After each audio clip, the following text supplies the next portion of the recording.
আসসালামু আলাইকুম এবং আপনাদের সকলকে জানাই আন্তরিক শুভেচ্ছা।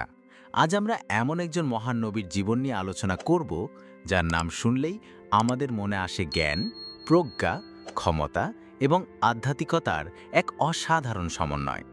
তিনি আর কেউ নন, তিনি হলেন হজরত সুলাইমান আলাইহিসসালাম। তার জীবন ছিল আল্লাহর এক অপার নিদর্শন, যা থেকে আমরা প্রতিনিয়ত শিখতে পারি ধৈর্য, কৃতজ্ঞতা এবং ন্যায় বিচারের গুরুত্ব। হজরত সুলাইমান আলাইহিসসালাম ছিলেন হজরত দাউদ আলাইহিসসালামের সুযোগ্য পুত্র। শৈশব থেকেই তিনি ছিলেন অত্যন্ত বুদ্ধিমান ও প্রজ্ঞাবান।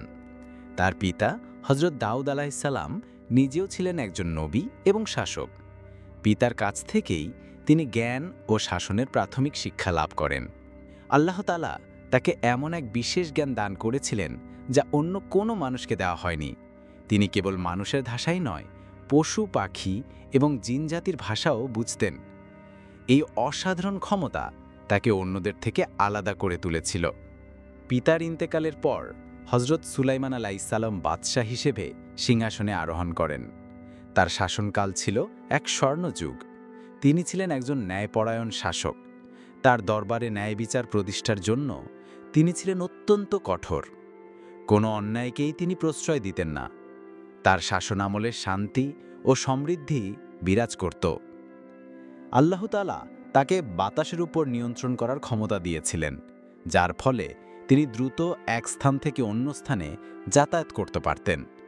এছাড়াও জিন জাতি তার অধীনস্থ ছিল, যারা তার নির্দেশে বিভিন্ন কঠিন কাজ সম্পাদন করত, যেমন বিশাল প্রাসাদ নির্মাণ, মূল্যবান রত্ন আহরণ ইত্যাদি। হজরত সুলাইমান আলাইহিসসালামের জীবনের অন্যতম আকর্ষণীয় ঘটনা হল হুদহুদ পাখির মাধ্যমে সাবার রাজ্যের রানী বিলকিসের ইসলাম গ্রহণের কাহিনী। একদিন তিনি তার দরবারে হুদহুদ পাখিকে না দেখে অসন্তুষ্ট হন। পরবর্তীতে হুদহুদ পাখি ফিরে এসে সাবা রাজ্যের রানী বিলকিসের সম্পর্কে খবর দেয় যে একজন মহিলা একটি বিশাল রাজ্যের উপর রাজত্ব করছেন এবং সূর্য পূজা করেন। হজরত সুলাইমান আলাইহিসসালাম রানী বিলকিসের কাছে একটি চিঠি পাঠান, যেখানে তাকে এক আল্লাহর প্রতি ঈমান আনার আহ্বান জানানো হয়। রানী বিলকিস প্রথমে উপহার পাঠিয়ে সুলাইমান আলাইহিসসালামকে পরীক্ষা করতে চেয়েছিলেন, কিন্তু তিনি তাতে সম্মত হননি। অবশেষে রানী বিলকিস সুলাইমান আলাইহিসসালামের দরবারে আসেন এবং তার প্রজ্ঞা ও ক্ষমতা নিদর্শন দেখে মুগ্ধ হয়ে ইসলাম গ্রহণ করেন। এত ক্ষমতা প্রাচুর্যের অধিকারী হওয়া সত্ত্বেও হজরত সুলাইমান আলাইহিসসালাম ছিলেন অত্যন্ত বিনয়ী এবং কৃতজ্ঞ। তিনি সর্বদা আল্লাহর তাআলার শুকর আদায় করতেন। তিনি জানতেন যে তার সকল ক্ষমতা আল্লাহরই দান। একবার একটি পিঁপড়ের সাথে তার কথোপকথনের ঘটনাটি তার বিনয়ের এক উজ্জ্বল দৃষ্টান্ত। পিঁপড়েটি তার বাহিনীকে সতর্ক করেছিল যাতে তারা সুলাইমান আলাইহিসসালামের পায়ের নিচে পিষ্ট না হয়। এই ঘটনা শুনে সুলাইমান আলাইহিসসালাম হেসেছিলেন এবং আল্লাহর কাছে কৃতজ্ঞতা প্রকাশ করেছিলেন। হজরত সুলাইমান আলাইহিসসালামের জীবনে অনেক অলৌকিক ঘটনা ঘটেছে এবং তার হাতে বিশাল সব নির্মাণ কাজ সম্পন্ন হয়েছে। আল্লাহ তাআলা তাকে এমন ক্ষমতা দিয়েছিলেন যে তিনি তার সাম্রাজ্যের জন্য বিশাল সব প্রাসাদ ও দুর্গ নির্মাণ করেছিলেন।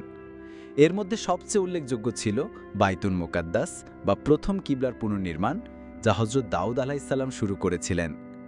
জিন জাতির সাহায্যে তিনি দ্রুততার সাথে এই বিশাল কাজটি সম্পন্ন করেন। এই নির্মাণগুলো কেবল তার ক্ষমতারই নিদর্শন ছিল না, বরং আল্লাহর প্রতি তার ভক্তি এবং শুকরেরও প্রতীক ছিল।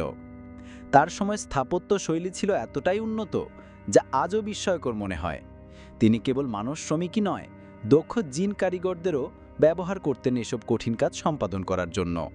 এছাড়াও আল্লাহ তাআলা তাকে তামা গলানোর ক্ষমতা দিয়েছিলেন, যার ফলে তিনি বিভিন্ন আসবাবপত্র, সরঞ্জাম এবং স্থাপত্য উপাদান তৈরি করতেন। এই তামা সাধারণত মাটির নিচে পাওয়া যায়, কিন্তু সুলাইমান আলাইহিসসালামের জন্য তা তরল আকারে প্রবাহিত হতো, যা তার জন্য একটি বিশেষ নিয়ামত ছিল। হজরত সুলাইমান আলাইহিসসালাম তার বিচার কার্য এবং ন্যায়পরায়ণতার জন্য সুপরিচিত। তার দরবারে আসা যে কোনো সমস্যার তিনি অত্যন্ত প্রজ্ঞা এবং বিচক্ষণতার সাথে সমাধান করতেন। তার বিচক্ষণতা এতটাই ছিল যে অনেক সময় জটিল সমস্যারও সহজ সমাধান দিতেন, যা মানুষকে বিস্মিত করত। এই সব ঘটনা তার নবুয়ত এবং আল্লাহর পক্ষ থেকে প্রাপ্ত বিশেষ মর্যাদার প্রমাণ বহন করে। হজরত সুলাইমান আলাইহিসসালামের ওফাতও ছিল একটি শিক্ষণীয় ঘটনা। তিনি নামাজরত অবস্থায় একটি লাঠির উপর ভর দিয়ে ইন্তেকাল করেন। জিনেরা তার ইন্তেকালের খবর জানতে পারেনি, কারণ তারা তার নির্দেশে কাজ করছিল। তারা তখনও ভাবছিল যে তিনি জীবিত এবং তাদের দেখছেন। অনেক দিন পর একটি উইপোকা তার লাঠি খেয়ে ফেলে এবং লাঠিটি ভেঙে যায়। তখনই তার মৃতদেহ ভূপতিত হয়।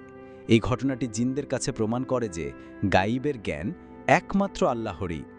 এর মাধ্যমে মানুষকে এই শিক্ষাও দেয়া হয় যে মৃত্যু অনিবার্য এবং সময় হলে সব ক্ষমতা ও প্রভাব শেষ হয়ে যায়, কিন্তু আল্লাহর নির্দেশ চিরস্থায়ী থাকে। হযরত সুলাইমান আলাইহিসসালামের জীবন আমাদের জন্য অসংখ্য শিক্ষা রেখে গেছে। তার জীবন থেকে আমরা শিখতে পারি যে জ্ঞানই প্রকৃত ক্ষমতা এবং তা আল্লাহ প্রদত্ত একটি বিশেষ নেয়ামত। একজন শাসক বা নেতা হিসেবে ন্যায়পরায়ণ হওয়া কতটা জরুরি।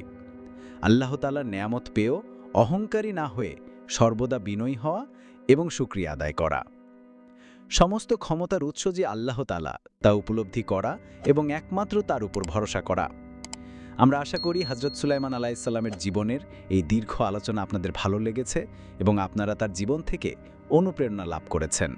আপনাদের মূল্যবান সময় দেওয়ার জন্য অসংখ্য ধন্যবাদ।